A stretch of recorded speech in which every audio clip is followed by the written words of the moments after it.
কাঁকড়া তো সবসময় ভুনা করেই খেয়ে থাকি। এভাবে লাউ দিয়ে কখনো কি কাঁকড়া খেয়েছো?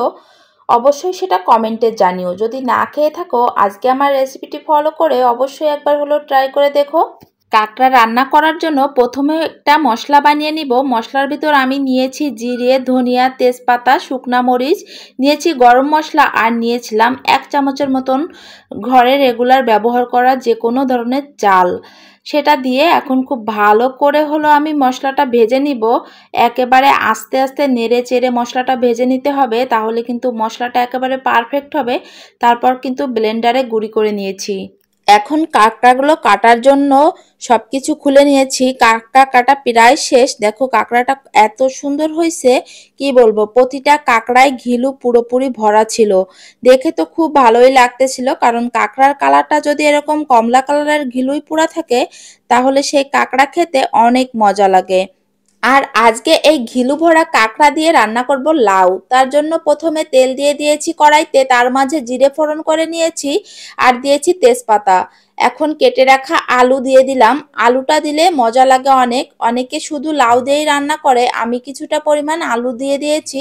আলুটা এখন হলুদ আর লবণের মাধ্যমে খুব ভালো করে লাল লাল করে ভাজি করে নিচ্ছি। আলুটা যখন লাল লাল করে ভাজা হয়ে যাবে, তখন আলুটা আলাদা করে একটা বাটিতে উঠিয়ে নিলাম।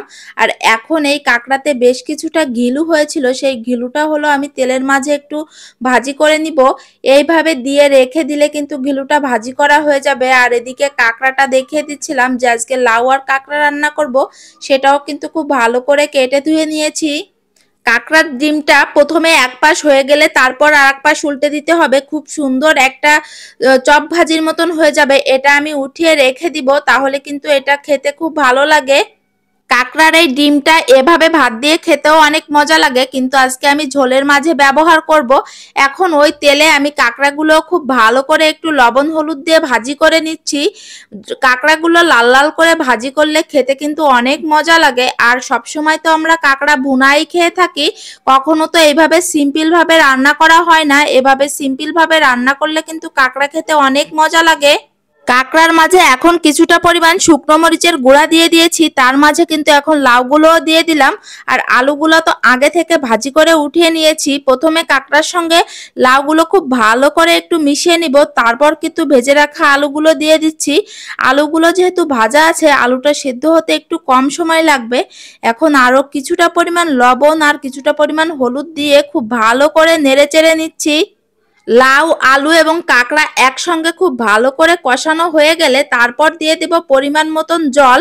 তোমরা জলটা যে যেমন খেতে পছন্দ করো, মানে ঝোলটা যে যেমন রাখতে পছন্দ করো, ঠিক তেমনই রাখবে। আমরা প্রতিটা তরকারিতে একটু ঝোল বেশি খাই, এজন্য লাউয়েও একটু জল দিয়ে দিলাম। অনেকেই লাউয়ে জল ছাড়াই রান্না করে নেয়, তারা হলো একটু ঝোল কম খায়। আর আমরা যেহেতু ঝোলটা বেশি খাই, সেহেতু একটু জল বেশি দিয়েছি।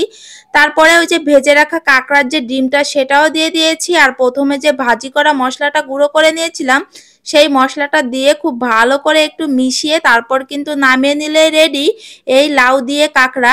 তোমরা কে কে এই লাউ দিয়ে কাঁকড়া খেয়েছো অবশ্যই সেটা কমেন্টে জানিও। আর যদি না খেয়ে থাকো, আমার রেসিপিটি ফলো করে তোমরা একবার হলেও বাসায় বানিয়ে খেও। আশা করি অনেক মজা লাগবে তোমাদের কাছে। এই রান্নাটা কিন্তু আমি আগে জানতাম না। বাগেরহাট যখন ছিলাম তখন একটা দিদিভাই আমাকে এই রান্নাটা শিখিয়েছিল, আর সেই থেকেই এই রান্নাটা অনেক পছন্দ করি আমাদের বাসার সবাই।